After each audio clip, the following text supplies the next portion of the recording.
নতুবা তার ইমানের কোনো জায়গা নেই। যেটা আছে দীপ দীপ করে জ্বলছে, ও কাফেরও নয় আর ইমানদারও নয়, কাফেরও নয়।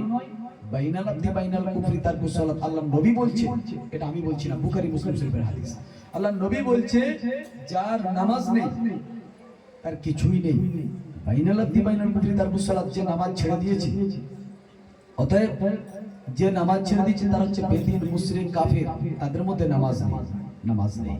এবারে তুমি মুসলমান বলে বুঝবে কি করে যার মধ্যে নামাজ আছে? এই নামাজই তাদেরকে ডিভাইডেড করবে, এই নামাজের চিহ্নই তাদেরকে তফাৎ করে দেবে কোনটা বেদিন, কোনটা মুশরিক আর কোনটা মুসলমান। কথা বুঝে আসছে? এবারে হ্যাঁ, লোক আছে। অতএব এখন ঘটনা হচ্ছে আল্লাহ নবী তো এইসব কথাগুলো বলে গেছে, আমি মানবো কি করে? আমরা তো মানতেই পারি না। প্রথম কাজ হচ্ছে আল্লাহ রাসূল সেই কথা বলে দিয়েছে, তোমরা মানতে পারবে না আমার কথা। বুখারী শরীফের হাদিস, মুসলিম শরীফের হাদিস, আল্লাহ রাসূল সাল্লাল্লাহু আলাইহি ওয়াসাল্লাম বলছেন, লা ইউমিনু আহাদুকুম হাত্তা আকুনা আহাব্বা ইলাইহি মিন ওয়ালিদিহি ওয়া ওয়ালাদিহি ওয়ান নাস আজমাইন।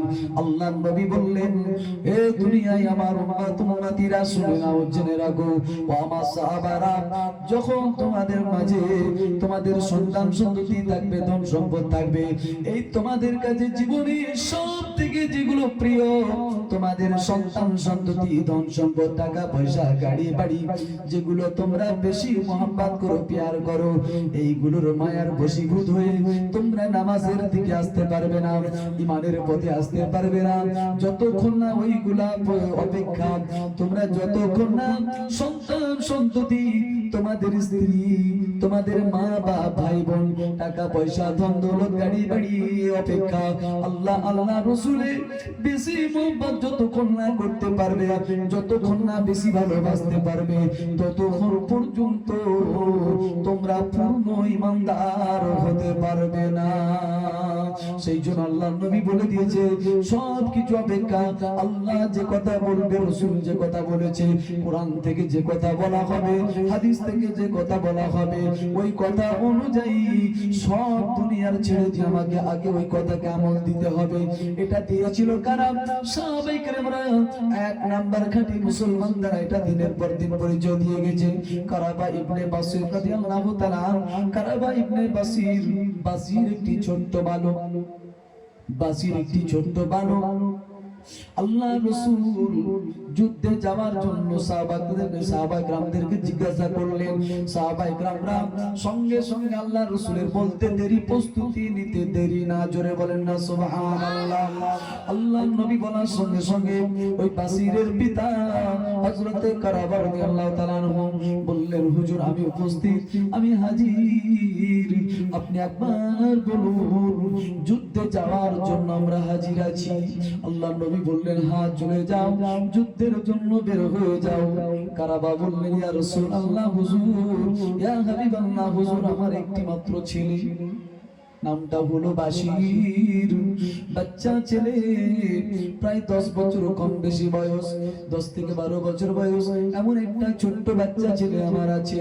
বেশ কিছুদিন আগে ওর মাকে হারিয়েছে, ওই বাচ্চার আর আপনজন আমি ছাড়া আর কেউ নাই। ইয়া রাসূলুল্লাহ, হুজুর আমি যুদ্ধে যাব, কিন্তু আমার এই বাচ্চাটা যদি আপনি একটু দেখভাল করেন, আপনি যদি একটু দায়িত্ব নেন। আল্লাহ নবী বলল, কারাবা যাও, চিন্তা করো না, চিন্তা করতে হবে না। আল্লাহ নবী কারাবাকে পাঠিয়ে দিলেন। কারাবা রাদিয়াল্লাহু তাআলা চলে গেলেন, যুদ্ধে চলে গেলেন। যুদ্ধ চলছে, যুদ্ধ চলছে, আর এদিকে বাচ্চা ছেলে বাসির বারে বারে জিজ্ঞাসা করে, ইয়া রাসূলুল্লাহ, ইয়া হাবিবাল্লাহ, হুজুর আমার আব্বা যেই দলের সঙ্গে গিয়েছে যুদ্ধ করতে, আমার আব্বা কবে, কখন, কোন সময়তে প্রবেশ করবে মদিনায়, কখন আসবে, বারে বারে শুধায়, বারে বারে জিজ্ঞাসা করে। আল্লাহ নবী বলেন, বাশির চিন্তা করো না, আজ বিকালে আসরের মধ্যে, আসরের নামাজ এসে তারা আদা করবে, এমন একটা টাইমে তারা প্রবেশ করবে। আল্লাহ নবীর মুখের কথা শুনে হযরত বাশির আল্লাহ নবীর কাছ থেকে বের হয়ে চলে গেলেন। এত দ্রুত গতি ছুটে বাচ্চা বাচ্চাদের ছোটা এত গতিতে ছুটে ছুটে মাঠের দিকে চলে গেল। আমার আব্বা আসবে, ওই বাচ্চা ছেলে মা নাই আপন বিশেষ কেউ নাই, আব্বা একমাত্র বেঁচে আছে, আব্বা আছে, আব্বা আসবে এই দলটার মধ্যে। আমি বাসির ছুটে চলে যাই, আমি ওই পাহাড়ের উপত্যকায় বসে দেখবো আমার আব্বা আজমকে সালামের মুবারকবাদ জানাবো। আমি সালাম দেব আমার আব্বাকে প্রথম, আমি দলটার মধ্যে ওই দলটাকে ফলো করব, আমি দলটার দিকে লক্ষ্য করব আমার আব্বা আজম সামনে আছে কি মাঝে আছে না পেছনের দিকে আছে। আমি যদি উঁচুতে বসে থাকি খুব ভালো করে দেখবো, ভালো করে লক্ষ্য করতে পারবো। বাশির রাদিয়াল্লাহু তাআলা তিনি চলে গেলেন, বাশির রাদিয়াল্লাহু তাআলা বাচ্চা ছেলে পাহাড়ের উপত্যকায় উঠে বসে দেখলো দলটি আসছে। দলটার দিকে ভালো করে খেয়াল করলো, প্রথমের দিকে বাপকে দেখলো না, মাঝের দিকে দেখলো দেখতে পেলো না, পিছনের দিকে দেখলো দেখতে পেলো না। বাশির হতবাক হয়ে বললেন, হয়তো ভাবলেন যে আমার দেখাই ভুল হয়ে গেছে। আবার ছুটে ছুটে ভাবলেন মদিনা মসজিদে দলটা প্রবেশ করার আগে আমি বাশির, আমি ওই দলের আগে চলে যাব। নারে তাকবীর, নারে তাকবীর। বিশ্বনবী দিবস, বিশ্বনবী দিবস, আল কোরআনের আলো, আল হাদিসের আলো, আল কোরআনের আলো, আল হাদিসের আলো। নারে তাকবীর, নারে তাকবীর। ও ভাই মুসলমান, যে কথা বলছিলাম, হযরত বাশির ছুটেছেন, ছুটার মধ্যে এত গতিতে ছুটছে, এত গতিতে ছুটছে, ছুটার মাঝে একটা ব্রেক হয়ে গেল, হঠাৎ করে দাঁড়িয়ে গেল। কি ব্যাপার? সামনে একজন মানুষ দাঁড়িয়ে গেছে, একজন মানুষ দাঁড়িয়ে গেছে, মুখটা তুলে চোখটা তুলে দেখলো আমার নবী রাস্তায় দাঁড়িয়ে আছে। একবার জোরে বলেন না সুবহানাল্লাহ। আল্লাহর নবী জিজ্ঞাসা করলো বাশির কোথায় যাবে? ইয়া রাসূলুল্লাহ, ইয়া হাবিবাল্লাহ হুজুর, দলটি আমি ভালো করে ফলো করলাম, আব্বাসকে দেখতে পেলাম না। ইয়া রাসূলুল্লাহ হুজুর, ইয়া হাবিবাল্লাহ হুজুর, আমি ওই জন্য ওই দলটা মদিনায় প্রবেশ করার আগে আমি ছুটছি, আমি আল্লাহকে সালাম দেওয়ার জন্য। ইয়া রাসূলুল্লাহ হুজুর, আপনি বলুন আমার আব্বা কি ওই দলের মধ্যে আছে?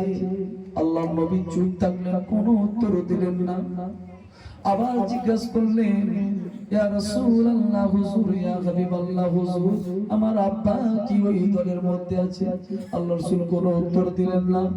এমন সময় আল্লাহর রাসূলের চোখ দিয়ে যখন পানি গড়ায়, পানি বয়ে বেড়ায়, তখন বাশির বুঝে নিলেন, ইয়া রাসূলুল্লাহ হুজুর, আমার প্রশ্নের জবাব, আমার প্রশ্নের উত্তর আপনার কাছে নাই। ইয়া রাসূলুল্লাহ গে, ইয়া হাবিবাল্লাহ হুজুর, আমার আব্বা বুঝি যুদ্ধে শহীদ হয়ে গেছে। আজ হাসতুবিল বুকা, আজ আমি বড় আশ্রয়হীন হয়ে গেলাম, আমি বড় একা হয়ে গেলাম, আমার আর কেউ নাই।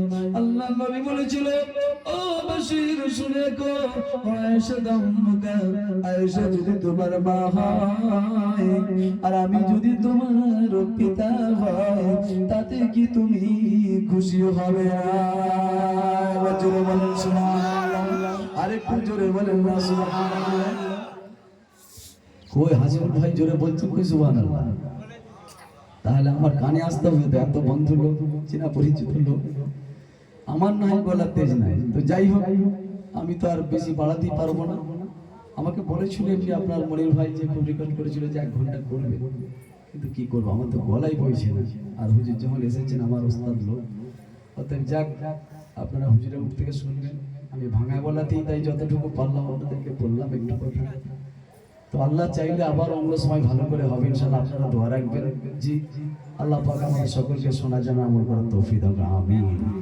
ওকে, তাহলে আল্লাহুম্মা সাল্লি